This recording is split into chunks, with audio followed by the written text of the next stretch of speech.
Merci Seigneur Jésus d'avoir accepté de venir sur cette terre, de te séparer de ton Père, de te séparer d'un lieu si extraordinaire et de venir sur cette terre. Mais nous serons infiniment reconnaissants et à jamais de l'avoir fait.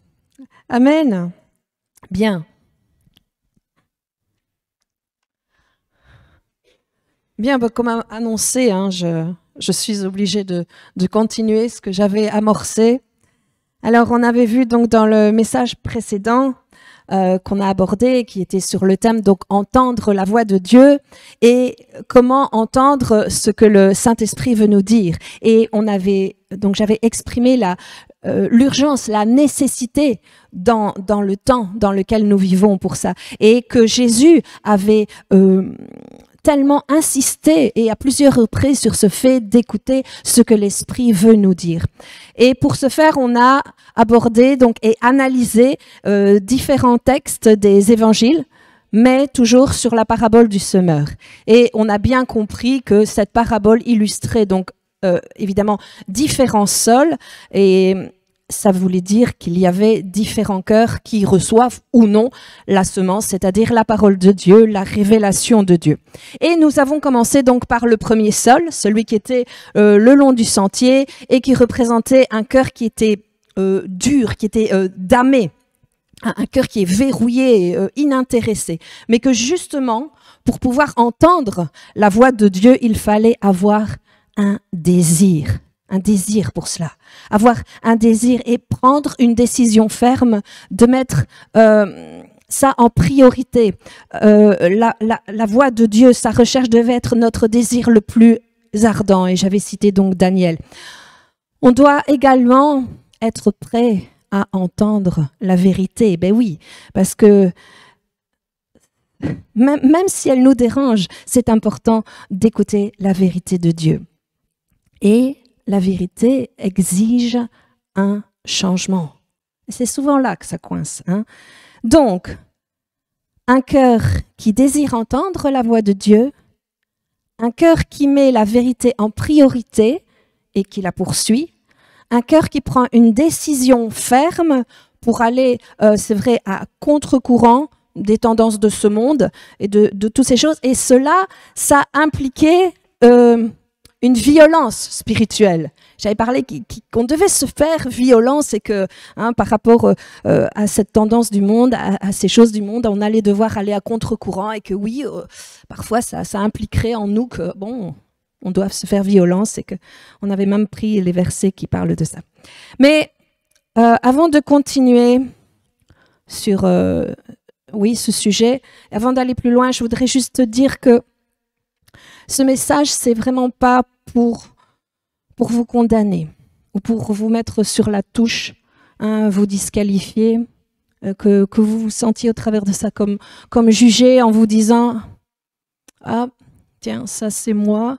Oh, non. » Mais si vous avez l'impression dans ce que je vais aborder de vous y retrouver dans certaines parties, ça ne veut pas dire que vous êtes mauvais ou que vous êtes pécheur.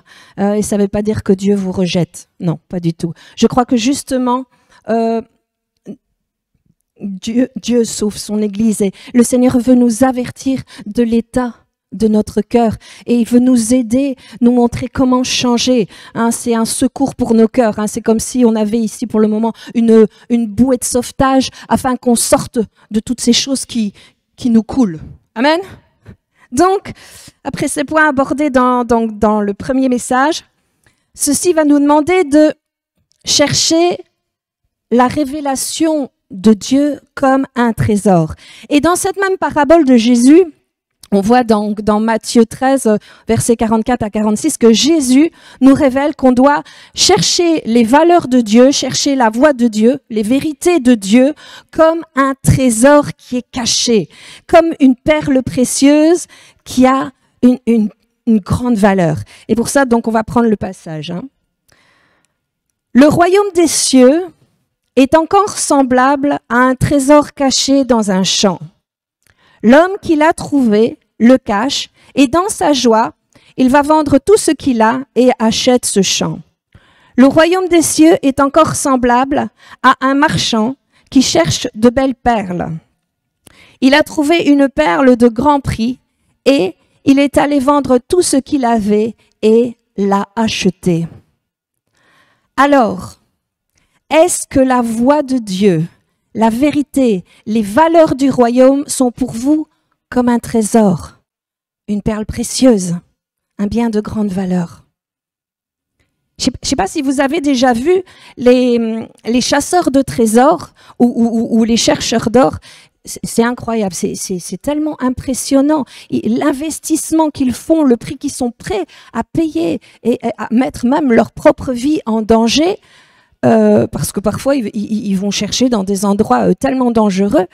Et même quand on réfléchit au temps, à l'époque des chercheurs d'or, ces hommes, parce qu'en général c'était plutôt des hommes, ont payé un tel prix. Ils ont fait des sacrifices incroyables pour ça. Ils sont allés jusqu'au bout, mais tous les bouts, aussi bien émotionnel que physique, que financièrement, pour trouver de l'or pour leur trésor. Et j'ai envie de dire que pour nous, c'est un peu pareil. C'est comme ça que nous devons faire. Être prêt à payer le prix. J'étais très contente d'avoir mis ce dernier chant d'ailleurs, que vous avez si bien chanté. Et c'est parce que justement, on va aborder ça, le fait d'être prêt à payer le prix. Donc, nous avons pris une décision, on a ce désir ardent, mais maintenant que cette décision est prise, on va devoir, jour après jour, être prêt, être disposé à payer le prix. Amen. Oui, parce que, en fait, tout ce qui a de la valeur a un prix attaché. Vous comprenez, vous voyez? Quand on voit dans le livre de Proverbes 25, verset 2, regardez ce qui est dit. La gloire de Dieu, c'est de cacher les choses. Mais la gloire des rois, c'est qui les rois? C'est qui les rois? Vous savez très bien que maintenant, hein, on a bien compris qu'on est fils et filles de Dieu qui est le roi et nous sommes aussi donc appelés à régner. Donc, nous sommes les rois. On voit ça aussi dans Apocalypse 1, verset 6. Hein, ça nous le révèle. Donc, on est appelés à être des rois. Donc, je continue. Mais la gloire des rois, c'est de sonder les choses. Donc, tout ce qui a de la valeur est enfui, caché. Et j'ai envie de dire, Dieu ne le fait pas pour nous rendre les choses difficiles. Hein. Regardez, pourquoi Jésus a parlé en parabole? C'est quelque part afin de faire, de séparer, de faire une sélection entre, je vais mettre des guillemets, les curieux, les pas vraiment intéressés des choses de Dieu, de ceux qui étaient à la recherche, ceux qui étaient prêts à payer le prix, ceux qui étaient prêts à aller jusqu'au bout et qui considéraient les choses du royaume comme étant d'une telle valeur, un trésor caché, une perle précieuse. Et ils étaient ceux qui étaient prêts à tout donner, à tout vendre, à tout faire ce qui est possible pour posséder cette perle et trouver ce trésor caché. C'est de ça qu'on parle.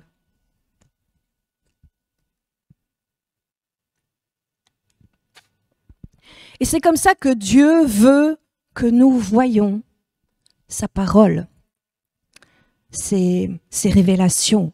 Dieu veut qu'on voit les choses comme ça, comme un trésor, et qu'on y attache une telle importance, presque à mettre une étiquette sur la chose comme plus grande et inestimable valeur.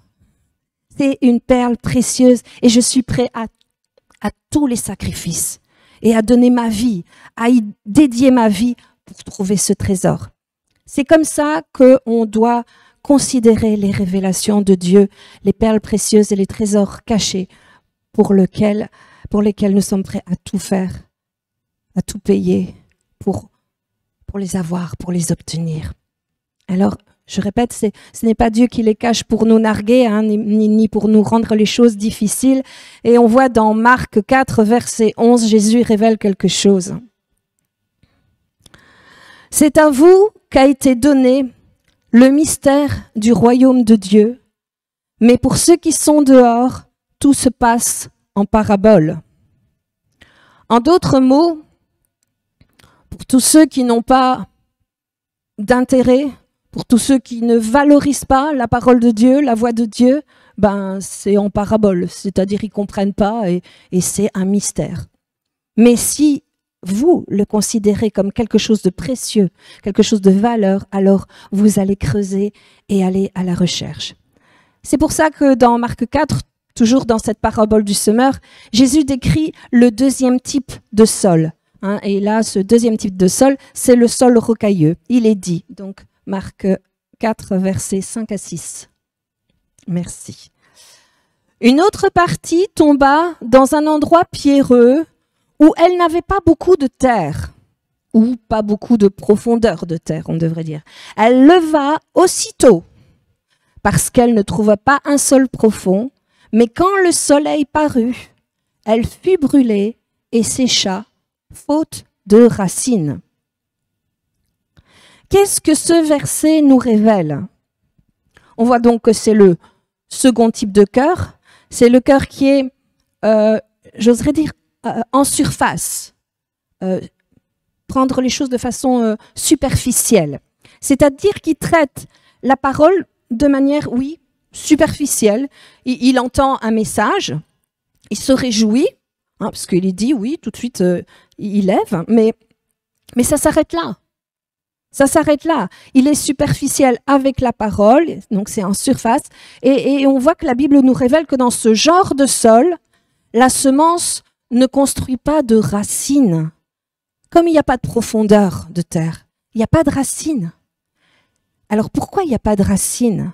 Le passage nous dit parce qu'il y a un manque d'humidité. Mais qu'est-ce que ça veut dire alors? Ça veut dire qu'il y a un manque de soif spirituelle. Est-ce que vous avez déjà essayé de faire des boutures? Vous voyez ça au début, il y a tout de suite des petites radicelles qui viennent, et puis après, bon, parce que l'eau s'évapore ou quoi, vous voyez vraiment qu'elles vont chercher l'eau, elles vont pour aller puiser l'eau dans le reste du vase. C'est assez extraordinaire de voir comment les racines vont pour aller chercher l'eau.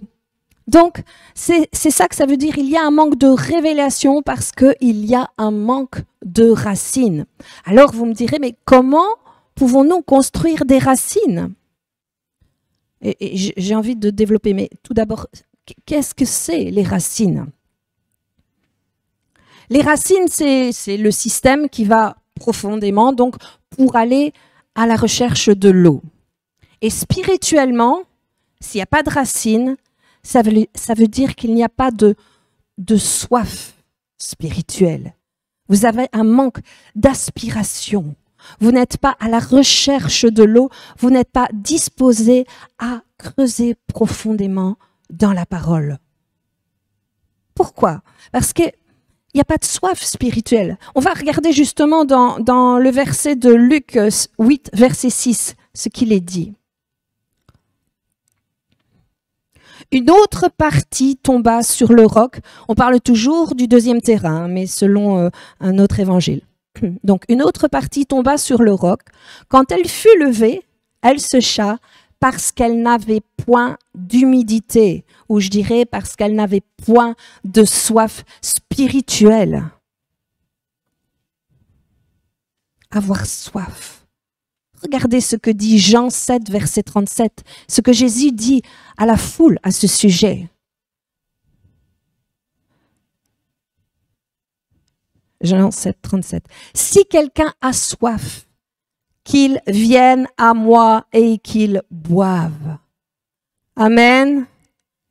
Donc, si il n'y a pas de soif, ça veut dire qu'il n'y a pas un désir pour la parole, pour la vérité, et que vous n'êtes pas prêt à creuser pour trouver de l'eau. On peut voir également un très bon exemple dans Actes des Apôtres 17, verset 11. Et ici, c'est un exemple, un très bon exemple, je trouve, quelque part, de personnes qui avaient soif spirituellement et qui étaient à la recherche de la vérité et qui étaient prêts justement à creuser. Donc en fait, ce passage, on voit justement donc Paul qui avait été en Thessalonique, hein, il n'avait pas été très bien reçu, hein, il avait été rejeté, on l'avait même persécuté. Et après ça, il se rend donc dans la région de Bérée. Et là, le peuple de Bérée a reçu Paul, qui leur a partagé la parole et qui leur a annoncé l'évangile. Et regardez ce que Paul dit d'eux. Dans la version Darby, j'ai pris Acte 17, verset 11. « Or, ceux-ci étaient plus nobles que ceux de Thessalonique, et ils reçurent la parole avec toute bonne volonté, examinant chaque jour les Écritures pour voir si les choses étaient ainsi. » Qu'est-ce qui s'est passé? Donc, les gens de la région de Bérée ou de la ville de Bérée ont entendu la parole, mais ils ne se sont pas arrêtés là. Ils ne se sont pas arrêtés à quelque chose de superficiel, juste entendre. Non, ils avaient un désir. Après avoir entendu donc toutes ces paroles de Paul, ils sont allés voir dans les Écritures pour chercher, pour creuser et pour vérifier et s'intéresser et voir si c'était vrai, si c'était la vérité. Ils ne se sont pas contentés de quelque chose qui aurait pu en rester là superficiellement, mais ils avaient vraiment un désir, une bonne volonté pour creuser. Et voyez ce que Paul en dit vraiment, et je pense qu'il était très satisfait de ces individus. Et donc, ils avaient entendu, ils avaient reçu la vérité et ils voulaient aller plus loin pour recevoir encore plus de révélations. Et c'est pour ça que Jésus a dit dans Luc 4, verset 48, « Il est semblable à un homme qui, bâtissant une maison, a creusé profondément et a posé le fondement sur le roc. Une inondation est venue et le torrent s'est jeté contre cette maison, sans pouvoir l'ébranler parce qu'elle était bien bâtie. » Ici, Jésus il nous invite à creuser profondément, à enraciner nos fondations, afin de pouvoir construire notre vie sur le rocher de la parole. Afin que si on est attaqué, si on est ébranlé, eh ben, la maison ne va pas bouger, nous n'allons pas bouger. Et on ne va pas s'écrouler. Nous sommes construits donc sur le rocher de la parole et ça va exiger un désir, une détermination, une décision ferme. Il faut dépasser le superficiel pour creuser dans la parole. Alors, comment creuser dans la parole? Je ne vous parle pas d'une démarche intellectuelle, hein, où vous allez mémoriser des versets, étudier la parole. Non, non. Ça, les pharisiens l'ont fait. Hein, ils connaissaient la parole de A à Z et pourtant Jésus les a rejetés. Non, je vous parle de dépasser juste le superficiel et d'aller profondément. Et avec l'aide du Saint-Esprit pour creuser et pour pouvoir recevoir les révélations, les profondeurs spirituelles. Ça veut dire évidemment qu'on doit être prêt, on doit être disposé à marcher avec le Saint-Esprit parce que le Saint-Esprit, c'est notre enseignant, notre conseiller. Notre guide, on l'a chanté. On a besoin du Saint-Esprit, n'est-ce pas? Alors, évidemment, je ne parle pas d'étudier la Bible comme on pourrait étudier des maths, du français ou de l'anglais. Hein, non, non. Mais aborder la Bible avec la manière, avec l'aide du Saint-Esprit. Soyez sensibles au Saint-Esprit. Écoutez avec vos oreilles spirituelles. Et parfois, vous allez voir qu'il y a quelque chose qui va rebondir dans votre esprit. Et il y a quelque chose qui va vous animer. Et vous savez, à ce moment-là, quand il y a ça qui vient que, oh, là, il y a quelque chose. Ça, je retiens. Parce que vous avez été, il y a comme un truc qui s'est passé à l'intérieur de nous. Je crois que pour certains, vous savez de quoi je parle. Et j'ai souvent vu lors de prédications des personnes qui prennent un tas de notes et des véritables scribes Ils prennent toute la prédication. Mais j'ai envie de dire, mais attention, attention, parce que c'est vrai qu'on peut entendre dans un message quelque chose que le Saint-Esprit il va mettre une petite note où il y a quelque chose, tiens, ça m'interpelle. Mais ça, ok, après un petit temps, oui, notez-le pour pouvoir après y creuser. Mais si vous y allez de tout écrire, je pense que vous risquez de passer à côté des informations que le Saint-Esprit et les révélations que le Saint-Esprit veut donner. Donc il faut pas être distrait à tout noter. Donc simplement que ce qui a retenu votre attention et plus tard vous allez y retourner dans la Bible et avec l'aide du Saint-Esprit vous irez creuser parce que c'est Saint-Esprit qui vous aura attiré et qui veut vous montrer quelque chose. Vous montrer la vérité, une vérité pour vous. Vous savez, et Christian en est témoin, quand on a dû prendre le rôle qu'on prend aujourd'hui, on n'était pas prêt à ça, mais on a demandé de l'aide au Saint-Esprit. Et quand on prépare, moi personnellement, mais enfin je crois que Christian fait pareil, je prends toutes mes Bibles.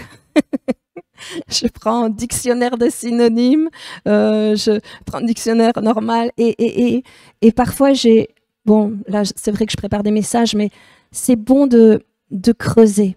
Et c'est même extraordinaire. Christian, on en parle souvent et il dit mais c'est fou parce que ça nous amène dans des choses et ça construit. Et là, c'est les racines qui commence à creuser et on vide le sujet. Le Saint-Esprit met sur notre cœur une phrase, un thème, un mot et on va voir.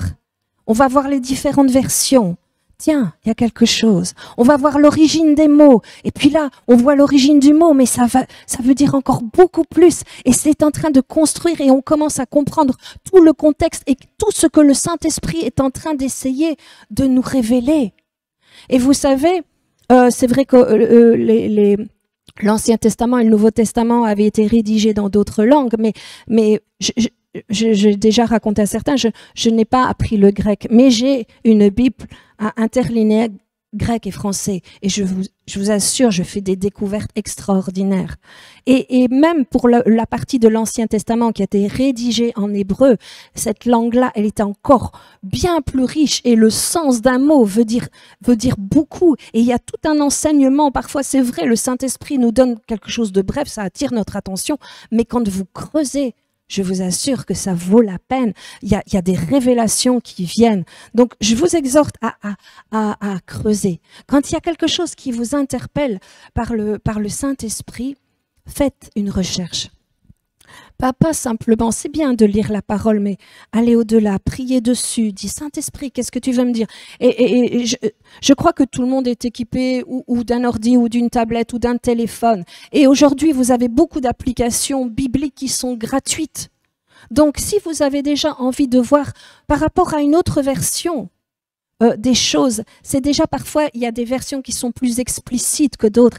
Il y a des versions qui vont plus vous éclairer encore sur le sens de certains messages qui sont dits dans la Bible. Voilà, ça c'est pour vous expliquer un petit peu comment Christian fonctionne. On travaille comme ça et c'est pour vous aider parce que il faut creuser, il faut aller chercher les trésors, il faut aller chercher les perles. C'est comme ça que vous devez vivre votre vie spirituelle au travers des révélations que vous avez reçues et par lequel le Saint-Esprit vous a attiré. Il vous a montré quelque chose et en creusant, vous allez découvrir que vous obtenez ce trésor qui était caché.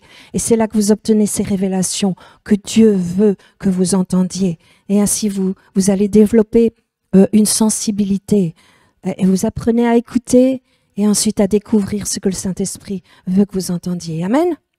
Donc, j'ai envie de dire, soyez vraiment encouragés à étudier, à écouter les messages et à lire votre Bible de cette manière. Non pas d'une manière intellectuelle, mais avec votre cœur, avec votre esprit et surtout avec l'aide du Saint-Esprit. Oui, parce que vous savez ce que la Bible dit justement, que la profondeur attire la profondeur.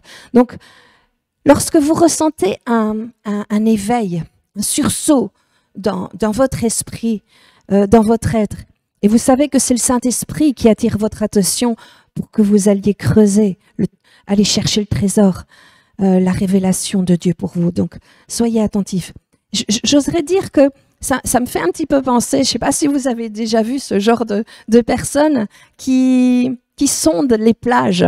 Ils ont des détecteurs de métaux, hein, et avec des détecteurs de métaux, ils passent la plage au peigne fin.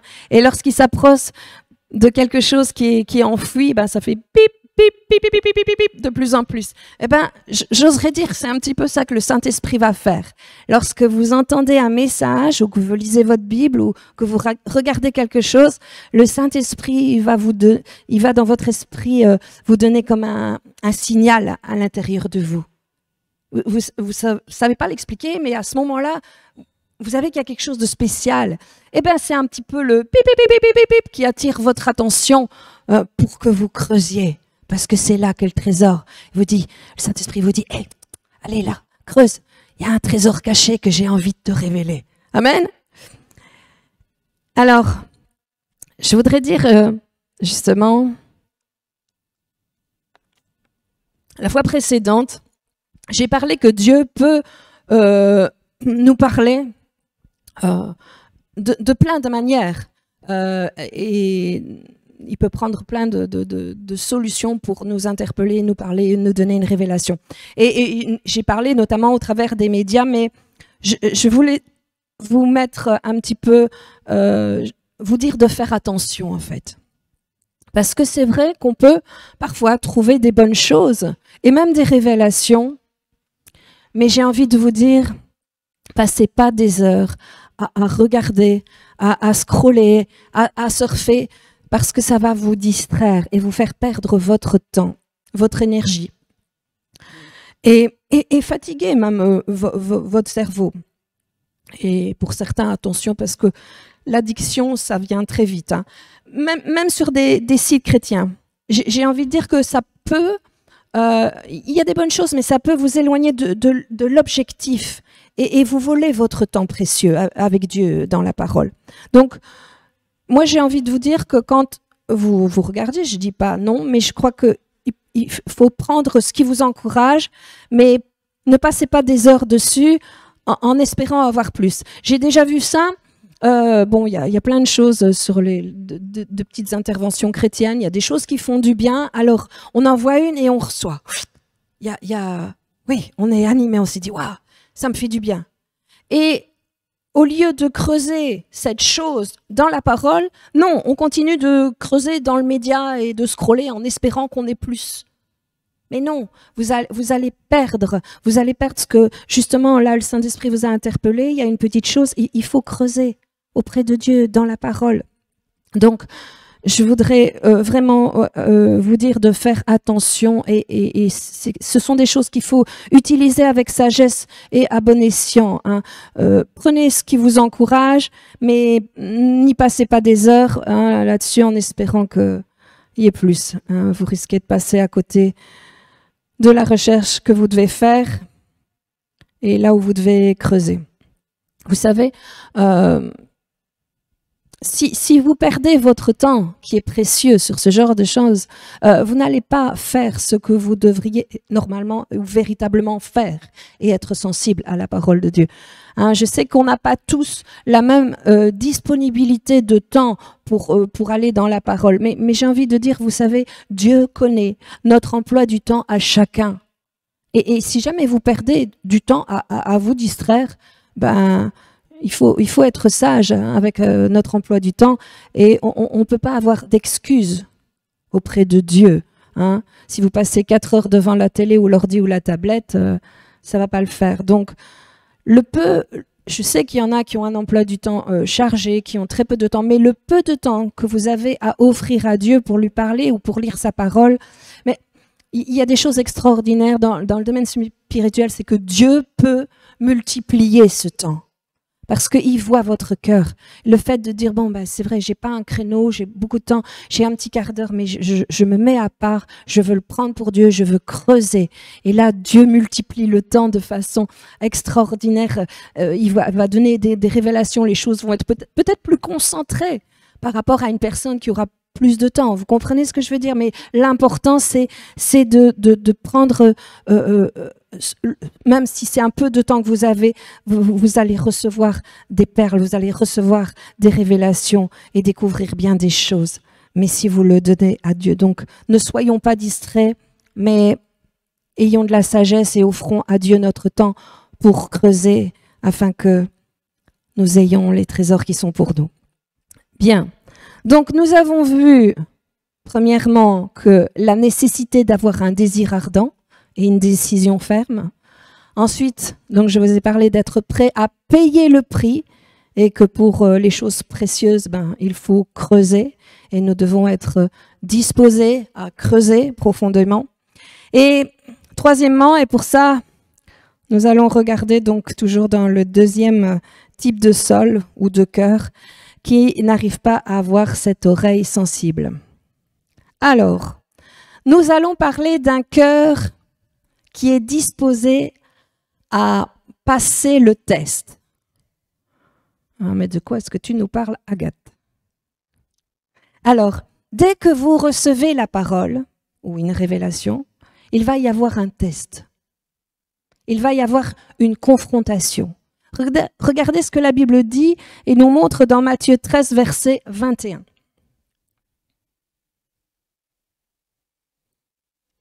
Mais il n'a pas de racine en lui-même, il manque de persistance, et dès que survient une tribulation ou une persécution à cause de la parole, il y trouve une occasion de chute.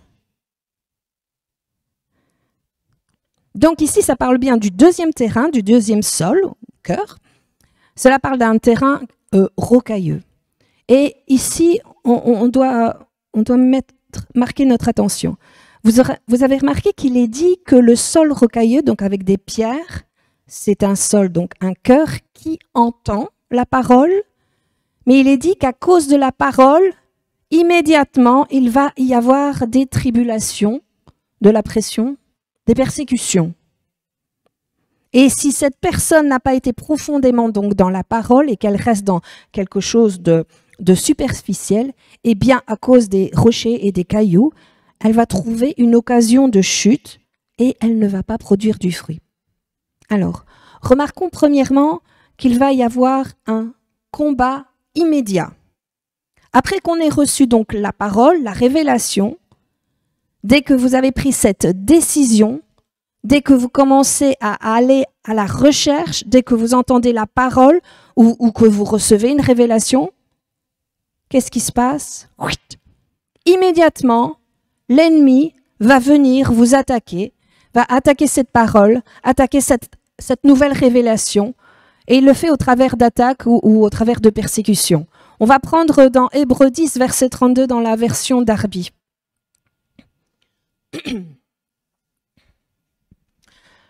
Mais rappelez-vous, dans votre mémoire, les jours précédents dans lesquels, ayant été éclairés, j'oserais dire ayant reçu une révélation, vous avez enduré un grand combat de souffrance. Qu'est-ce que la Bible nous révèle là?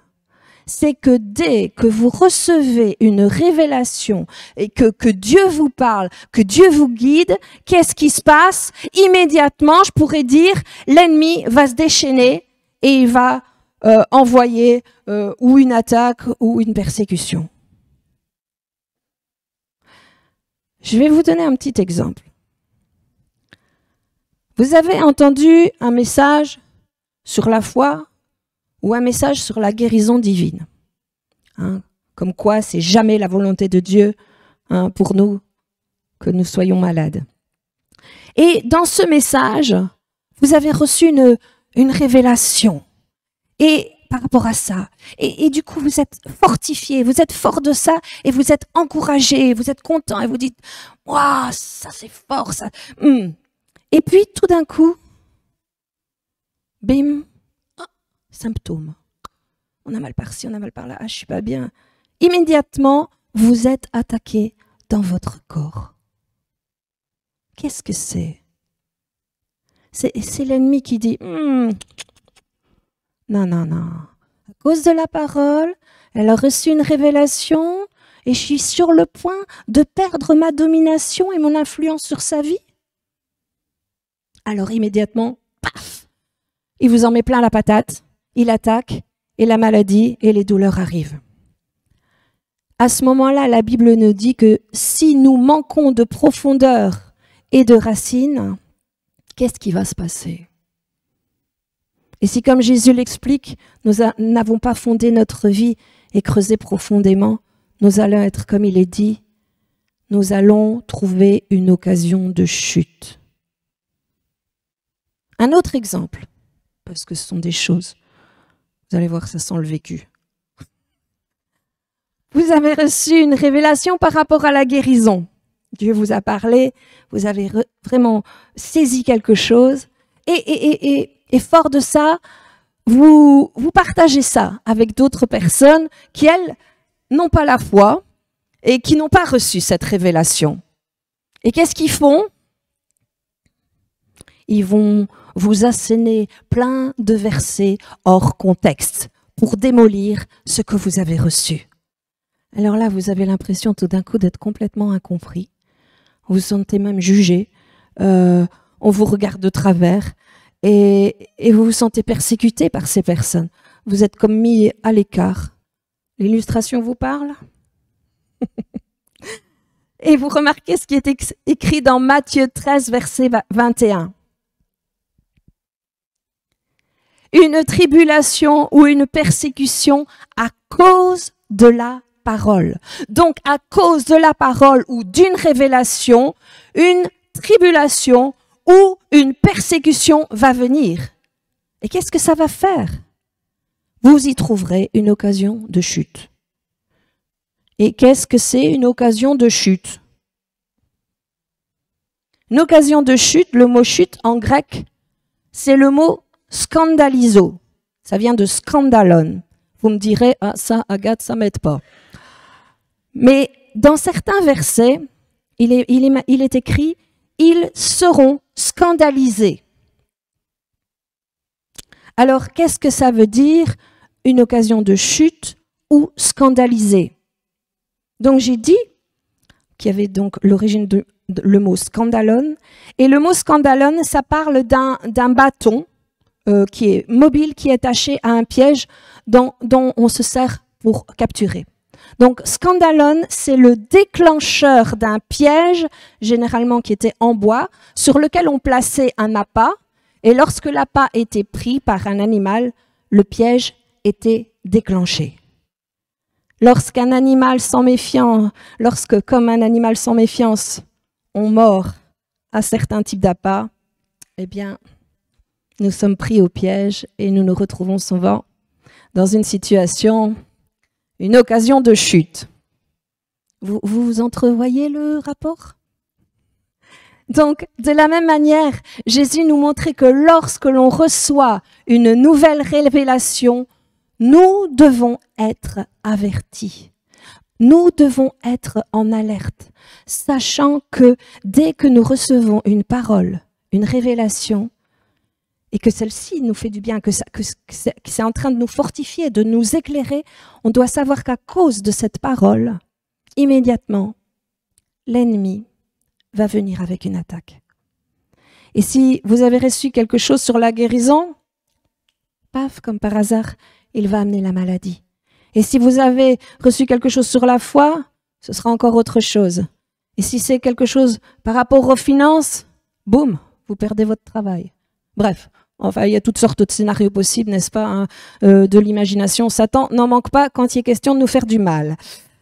Donc, mais l'important, c'est que nous sachions que immédiatement, nous devons être avertis en sachant, oh là là, non, je ne vais pas me laisser offenser.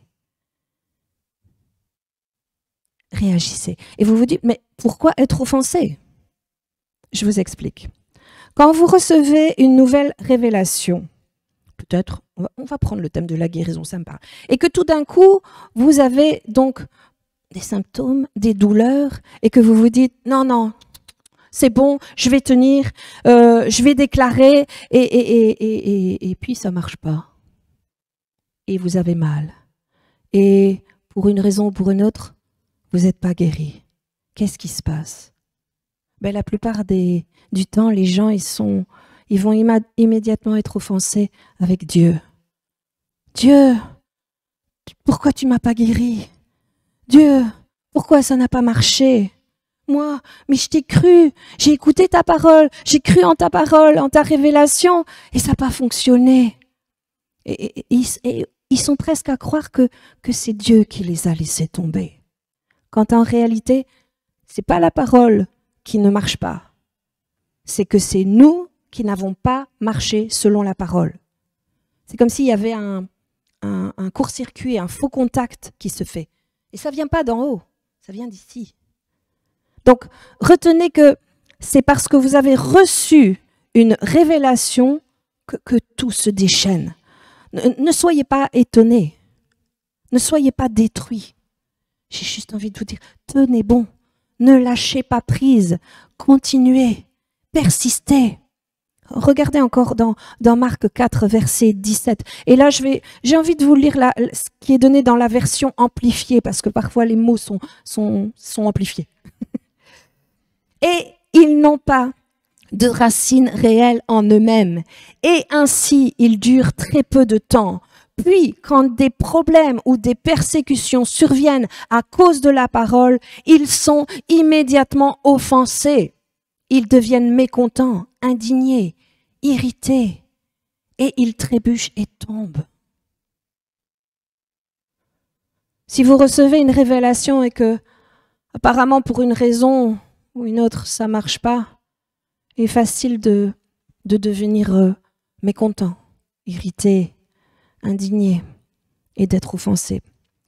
Dans la Bible Message, qui est en anglais, il est dit, mais je vais vous le dire en français bien sûr, il est repoussé, il commence à se méfier et à abandonner celui en qui il doit avoir confiance. Voyez, c'est très simple. Quand le cœur qui reçoit la parole et qu'il n'a pas de racines, il se laisse facilement offenser à Dieu ou offenser en la parole. Ceci, ça peut arriver, même sans qu'on s'en rende compte. Non pas qu'on ait un cœur qui est mauvais, qui est méchant, ni rebelle, mais cela peut arriver sans qu'on en soit conscient. Je voudrais vous lire un témoignage de quelqu'un d'extraordinaire qui a un ministère de guérison. Et c'est vraiment une source d'inspiration, cette personne. Et c'est une femme et je vais vous lire son témoignage.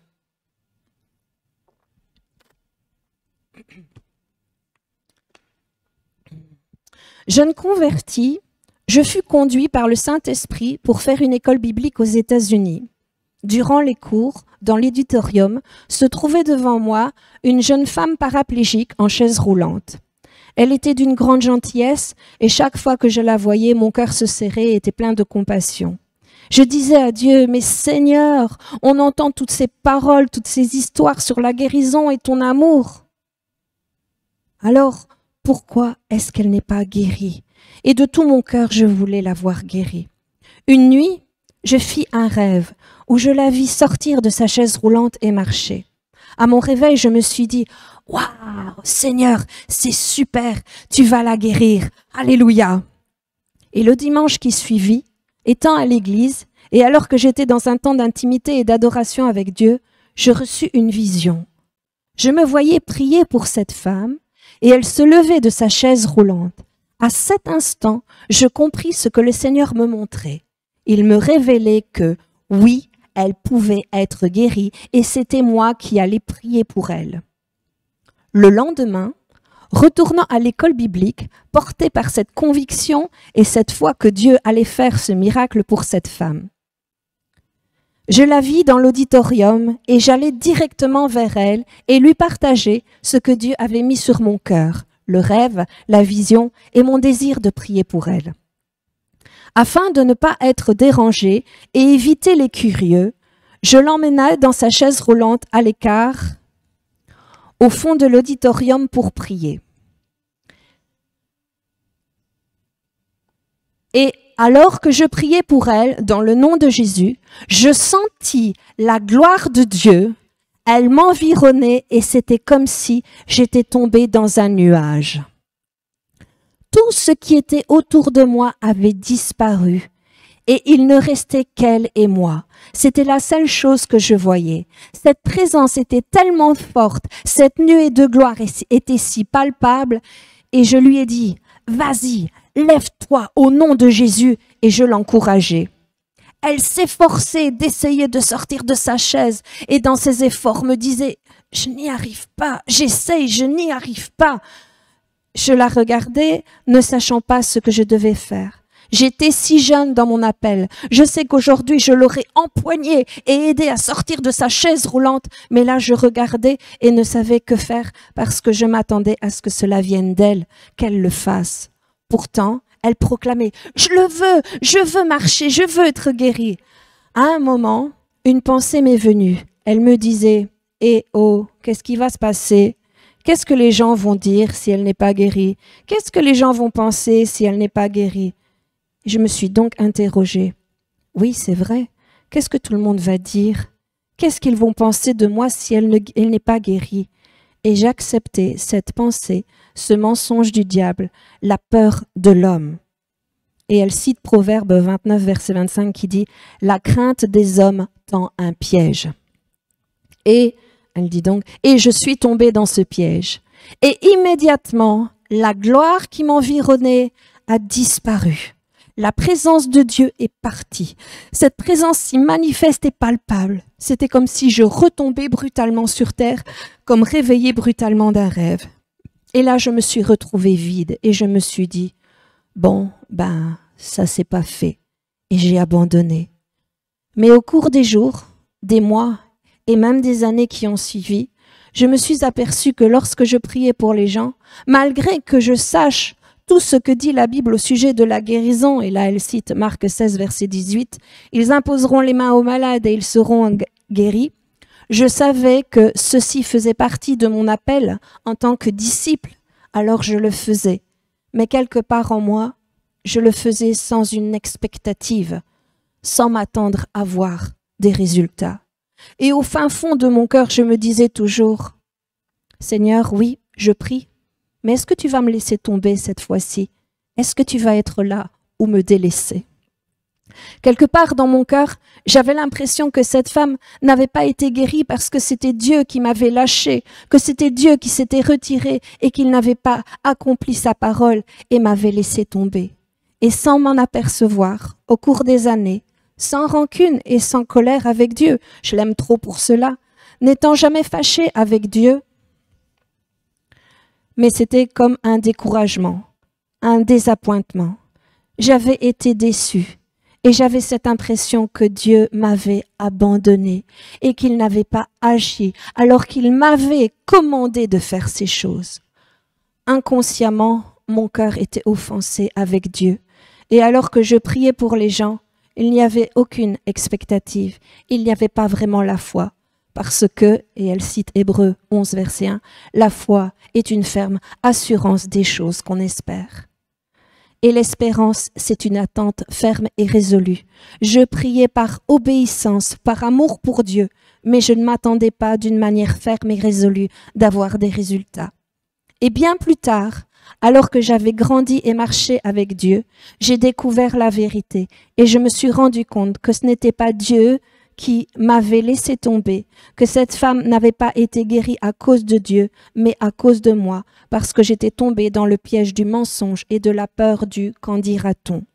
J'aurais dû dire non, je me fiche de ce que les gens pensent au nom de Jésus, me révolter contre ce mensonge et je suis persuadée que cette femme aurait été guérie. J'avais pourtant bien reçu cette révélation de Dieu, cette parole du Père qu'au travers de ma prière, elle serait guérie. Mais l'ennemi est venu attaquer cette révélation avec ce mensonge. Et j'ai envie de vous dire, il y a aussi un autre exemple qu'on connaît bien, c'est Pierre. Pierre qui a marché sur l'eau. Et qu'est-ce qu'il a fait? Il a regardé à gauche, à droite, et il a cédé à la peur. Il a cédé à ce qu'il voyait, ce qu'il ressentait, et sa foi, elle s'est arrêtée de fonctionner. Alors, il nous faut savoir que dès que nous allons recevoir une nouvelle révélation, eh bien, cette révélation, elle va être attaquée. Que ça va être facile pour nous d'être offensés. Et là, nous devons regarder à notre cœur. Vous voyez, c'est facile comme cette jeune femme d'avoir été offensée avec Dieu. Pas de manière méchante, mais de façon inconsciente. Et qu'est-ce qu'elle a dû faire lorsqu'elle a compris cela et qu'elle a découvert ça? Elle a dû se repentir en disant « Seigneur, pardonne-moi toutes ces années. J'ai été offensée avec toi en croyant que c'était toi, Père, qui m'avais laissé tomber, que c'était toi qui ne l'avais pas guéri, quand en réalité c'était ma faute. Alors je me repens. » Et maintenant, si vous voyez cette femme, elle voit tellement de miracles, tellement de guérisons, parce qu'elle sait que Dieu guérit. Et Dieu lui a donné une parole, et s'il y a ici quelque chose ici-bas qui ne se fait pas, c'est pas la faute de Dieu. C'est pas qu'il a brisé sa parole, qu'il nous a laissé tomber, mais c'est qu'il y a un court-circuit, un faux contact, hein, ici. Notre incrédulité, notre manque de foi, ou bref, plusieurs, peut-être différentes raisons. Mais c'est vrai que parfois nous avons l'impression que quand on y réfléchit, au début de notre vie chrétienne, avec le Saint-Esprit, on avait l'impression d'entendre encore beaucoup plus facilement la voix de Dieu, et c'était waouh! Au début, sa voix était claire. Et puis au cours des années, les gens même ils disent je comprends pas, avant au début j'entendais bien Dieu sans problème. Oui, parce que la Bible dit que mes brebis entendent ma voix. Donc oui, nous entendons la voix de Dieu. Alors pourquoi est-ce qu'au cours des années, j'ai plus l'impression de l'entendre? Pourquoi?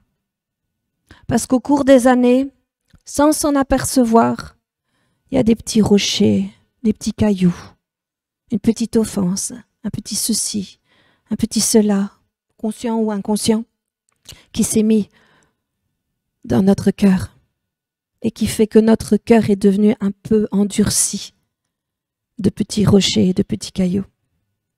Et qu'est-ce que ça veut dire?